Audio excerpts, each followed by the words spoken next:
Donc la grande nouveauté de cette année, c'est la Christophe Colomb avec une équation du temps. Donc l'équation du temps permet de montrer la différence entre le temps solaire et le temps mécanique. Cette montre représente la précision ultime. Dans la cage, là, il y a 166 petits composants.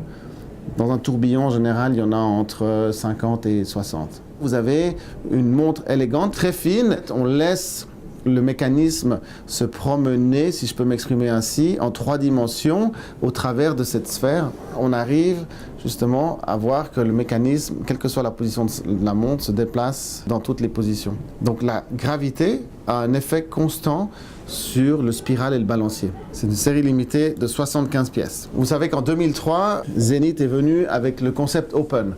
Le concept Open permet de voir le cœur de la montre. Si vous regardez dans la petite ouverture là, vous voyez le tic-tac de la montre en fait. On a revu l'esthétique du concept. Donc on s'inspire totalement de la boîte qui est à l'origine du El Primero en 1969. Donc on est dans des lignes très pures, avec une grande ouverture, beaucoup de luminosité.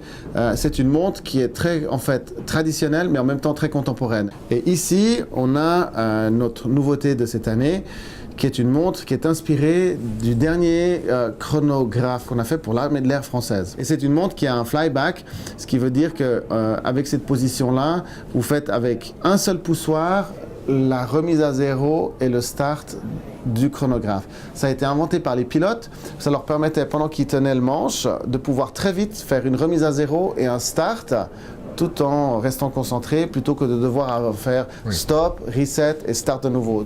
Ça, ce sont les 3 grandes, je dirais, nouveautés de l'année, parmi une grande famille de nouveautés, je vous laisse imaginer.